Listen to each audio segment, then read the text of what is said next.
I'm going to review random feature expansion with deep Gaussian process. In this work, they introduce novel formulation of DGPs based on random feature expansion that trained using stochastic variation inference. This yields the practical learning framework which is significantly advanced and state-of-the-art in inference for DGPs and enable accurate qualification of uncertainty.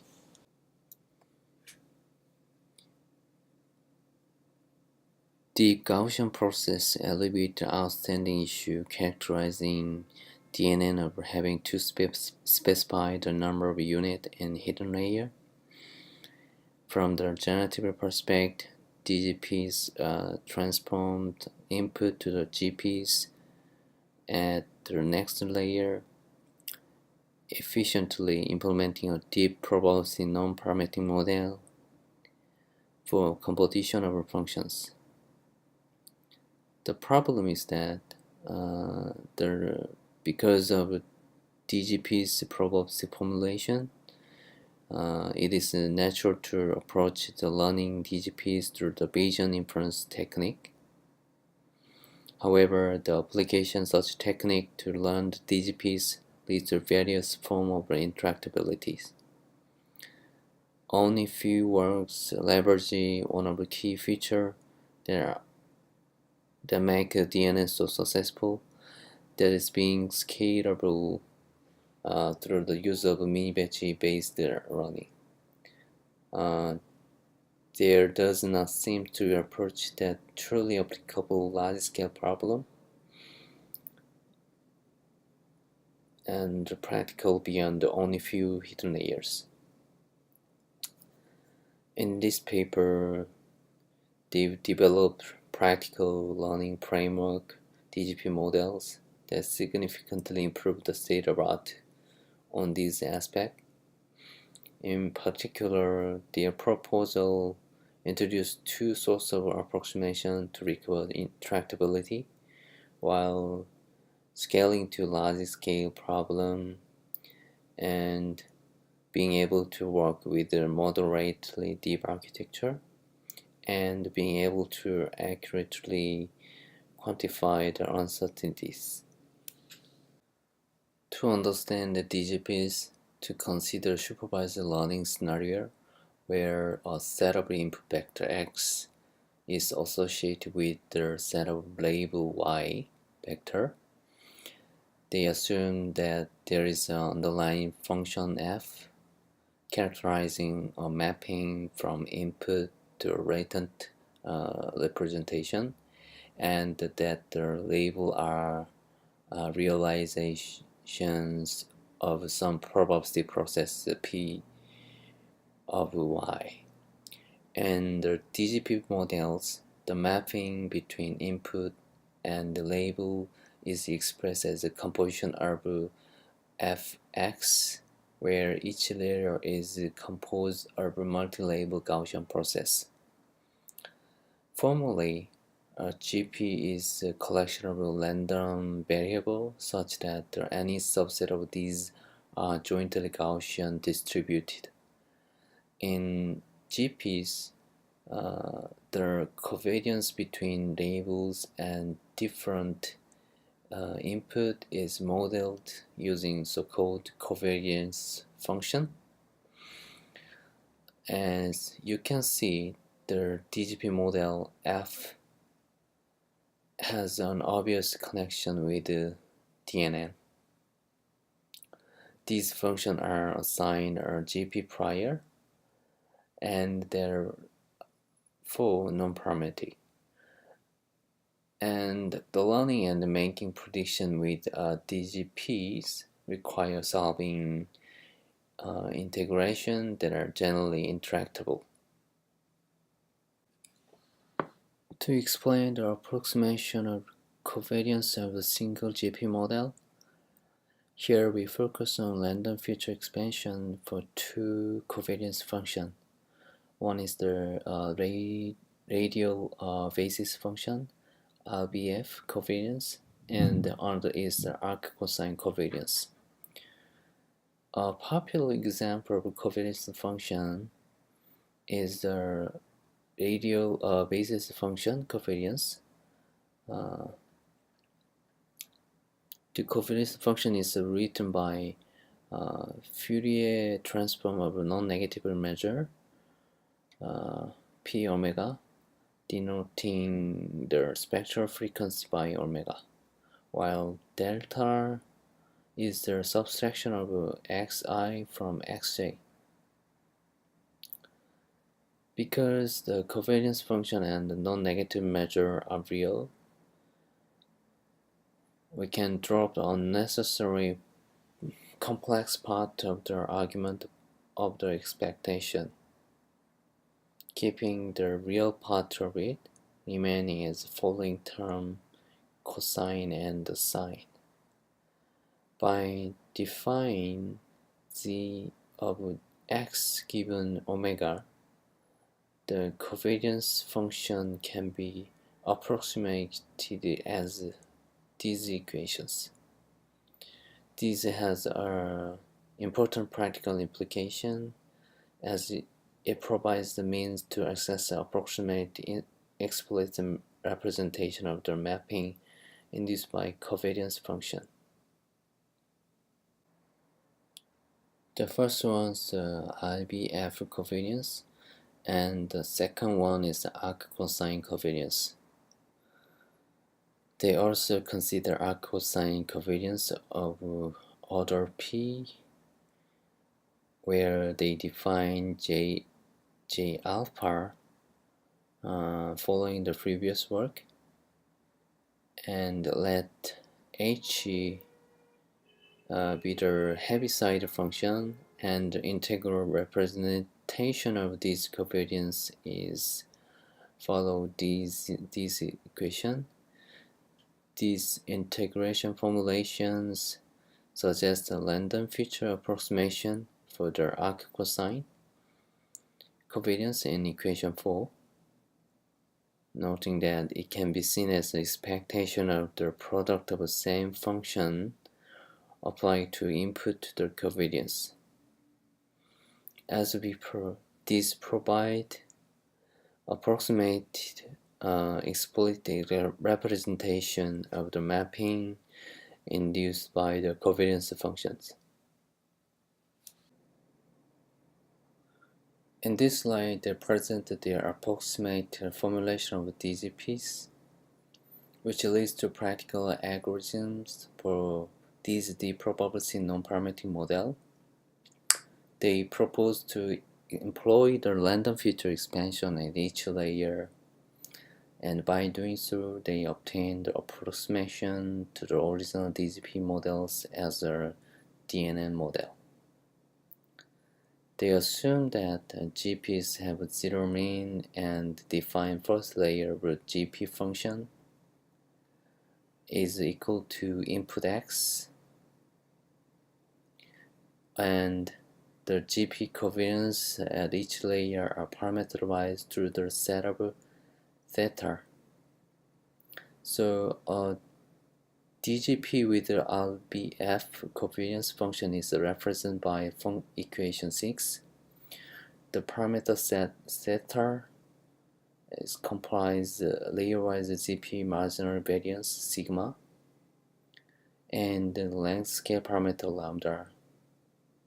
And the mapping function f is deduced by the product of pi and w at previous layer, and at each layer the prior of the weight omega is distributed by both zero means and the length scale parameter lambda. Similarly, considering a DGP with the arc cosine covariance of order p equal 1, the application of the random feature approximation lead to DNN with the ReLU activations like this. With omega, which are cheaper to evaluate and differentiate the than the trigonal function required in LBF case, because the dimension of W matrix are half in case of arc-cosine covariances. Their formulation of an approximate DCP reveal close connection with the DNN. In their formulation, the design matrix at each layer are pi equal to gamma over pi omega and W, where the gamma denote the element-wise application of covariance-dependent function. Instead of for the DNN case, the design matrix are computed as pi equal to G over pi omega, where G is the activation function, like Lelu function. In light of this, we can view our approximate DCP model as a DNN. From probabilistic standpoint, we can interpret our approximate DCP model as a DNN model with a specific Gaussian prior over omega weight controlled by the covariance parameter theta and standard Gaussian prior over the W weight. Covariance parameter act as a hyperprior over the weights omega, and the objective is to optimize this during the training. And we can view also this proposed DCP model as a way to impose a low-rank structure by collapsing two transformation into single one. For the collection of the weight matrix W, we have product of standard normal prior PW stemming from approximation of the GPs at each layer, and we propose to treat W using variation inference. The marginal likelihood Py given x and omega and w theta involve intractable integrals, but we can obtain tractable lower bound through the variational inference, defining L is equal to log probability y given x and omega and theta, and epsilon is equal to expectation of log probability y given x or w and omega and theta, where qw act as an approximation to the posterior over the weight, and we are interested in optimizing qw in case of a Gaussian distribution qw and Gaussian prior pw. It is possible to compute the KL divergent term, and we assumed Gaussian approximation distribution that factorizes across the layer and weight. And they aim to optimize the lower bound with respect to these, as well as all covariance parameter theta. In particular, they derive the doubly stochastic approximation of the expectation and lower bound as follows. First, epsilons can be rewritten as the sum of input point, and second, each of these elements of the sum can be estimated using Monte Carlo sampling. In order to facilitate their optimization, they reparameterized the weights as follows. By differentiating this lower bound with respect to means and variance, of approximate posterior over W, and they obtain the unbiased estimation of the gradient for the low bound.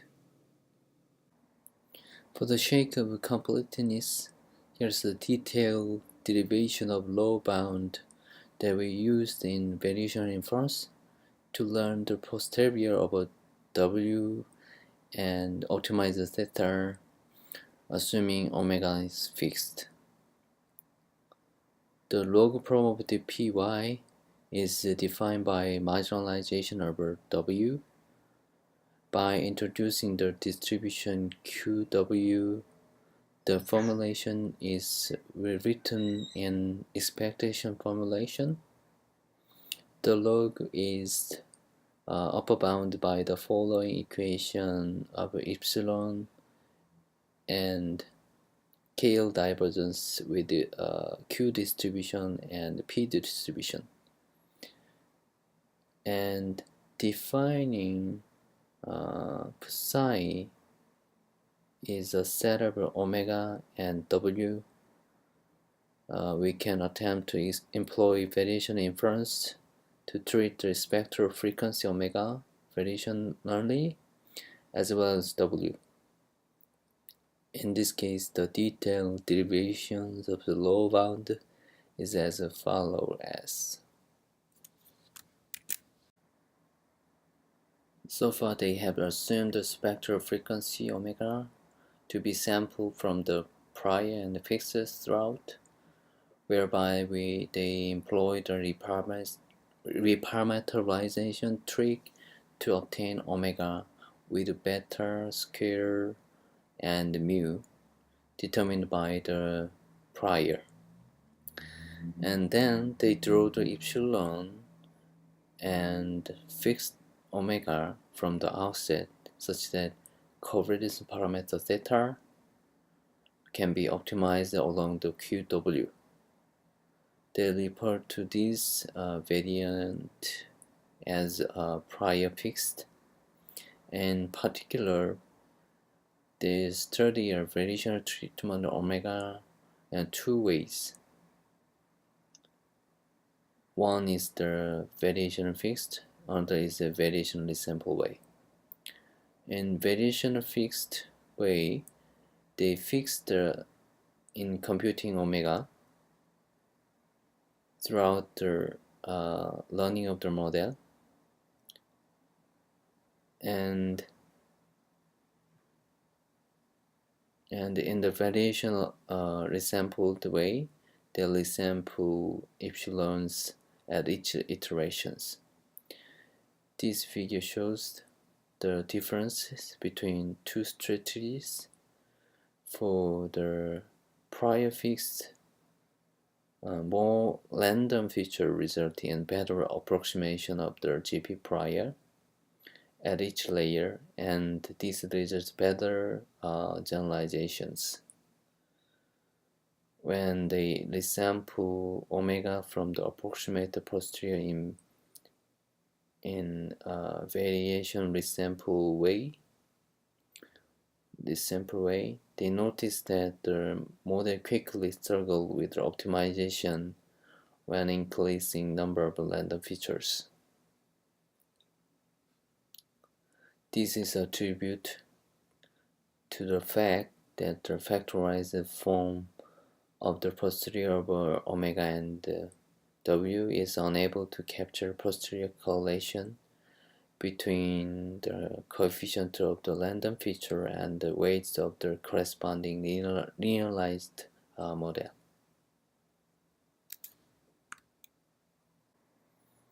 They evaluate their model by comparing it against the relevant alternatives for both regression and classifications, and assess its performance when applied to large-scale dataset. The specific configuration for each model are detailed below. In the proposed DGP with the RDF kernel, they use 100 random feature at each hidden layer to construct a multivariate GP, and the same setup is used for DGP and arc cosine covariance functions. And for the DGP-EP, they use the same architecture and optimizers for these models. And the DNN is constructed with a dropout rate of 1.5 at each layer in order to provide a regularization during the training. They evaluate the performance of each model using error rate and the mean negative log likelihood on test data.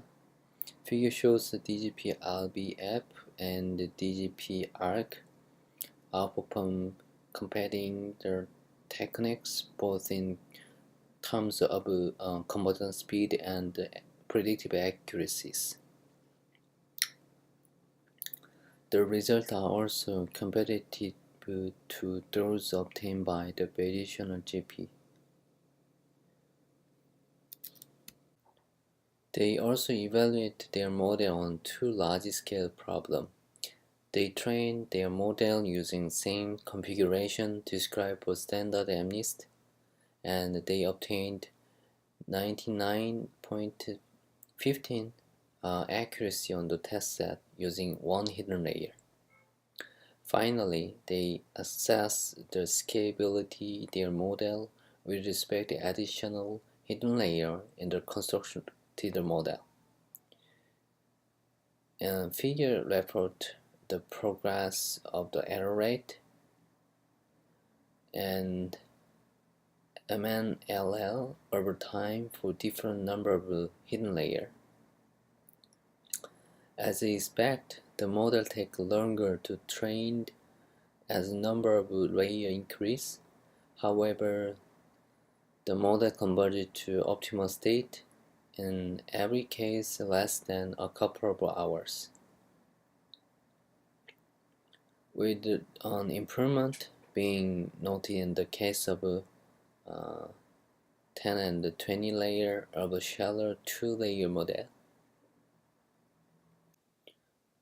In this work, they propose a novel formulation of DGP which exploit the approximation of covariance functions using random feature as well as stochastic variation inference for preserving the probability representation of the regular GP.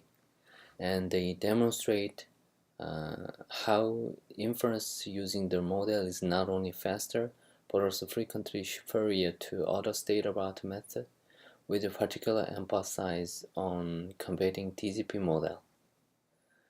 And the result obtained on higher dimension dataset suggests that the approximation could be instrumental in the interest of using more random feature. And they are also currently investigating way to mitigate decline in the performance observed when the optimized omega variationally with resampling. And finally, they obtained result also encouraged the extension of their model to include the convolution layers suitable for computer vision applications. This is the end of my presentations, and thank you for listening.